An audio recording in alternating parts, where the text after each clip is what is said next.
मीरपुर नाम के शहर में तेजस अपनी पत्नी नीरू के साथ रहता था। पति पत्नी दोनों ही नौकरी करते थे।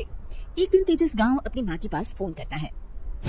हेलो, प्रणाम माँ। जीते रहो माँ, तुम दादी बनने वाली हो। अरे वाह, ठीक है बेटा, मैं कल ही आती हूँ। जब माँ जी शहर पहुंची तो बेटे बहू ने बहुत अच्छे से स्वागत किया। लीजिए माँ जी चाय।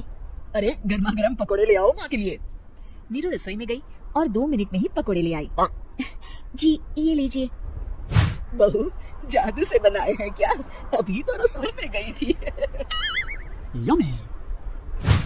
माँ जी, शीला रसोई में पकौड़े तल रही है, मैं बस लेकर आई। हे भगवान, मेरा धर्म भ्रष्ट कर दिया तूने। अब तो गंगा जल से शुद्धिकरण करना होगा। दूसरे दिन, माँ जी मैंने नाश्ता बना दिया है, ऑफिस जा रही हूँ।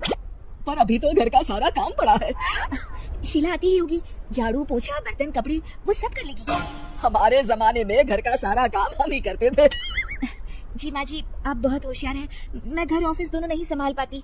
तो जरूरत क्या है घर से बाहर जाकर चाकरी करने की? वैसे भी घर का काम खुद करने से घर में बरकत आती है, समझी?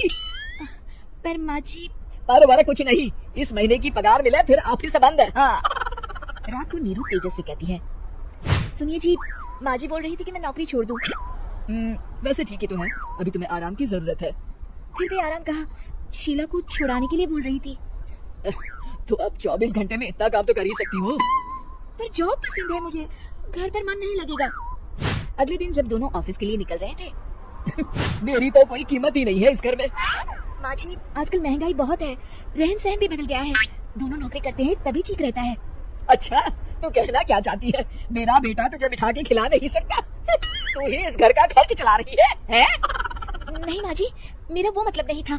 मतलब खूब समझती हूँ, ये बाल धूप में सफेद नहीं किए मैंने। हाँ। अब तो ये रोज का काम हो गया था। तेजस भी रोज की चिक-चिक से परेशान हो गया था। एक दिन उसने कहा, नीरू वैसे भी तुम्हें मैटरनिटी लीव मिलने वाली है, तो अभी से छुट्टी ले लो। पर क्या, मेरी सैलरी अच्छी खासी है। आखिर नीरू ने रिजाइन कर दिया। जब बच्चा हुआ तो घर में सब बहुत खुश हुए। कुछ दिनों बाद तेजस फाइल देख रहा था। क्या हुआ तेजस, कुछ परेशान लग रहे हो?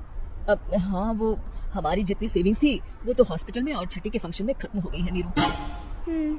और अभी वैसे मंदी चल रही है तो मैं बोल रही थी कल मुन्ना को हेपेटाइटिस का टीका लगवाना है। नीरू क्या पोस्टपोन नहीं कर सकते? नहीं जी, बिल्कुल नहीं। अब तेजस को समझ में आ रहा था कि उससे गलती हुई है। पैसों की कमी का असर घर के माहौल पर भी पड़ रहा था। अगले दिन, बेटा मेरा चश्मा और ये दवाइयाँ ले आना। पर्चा देते हुए माँ जी ने कहा।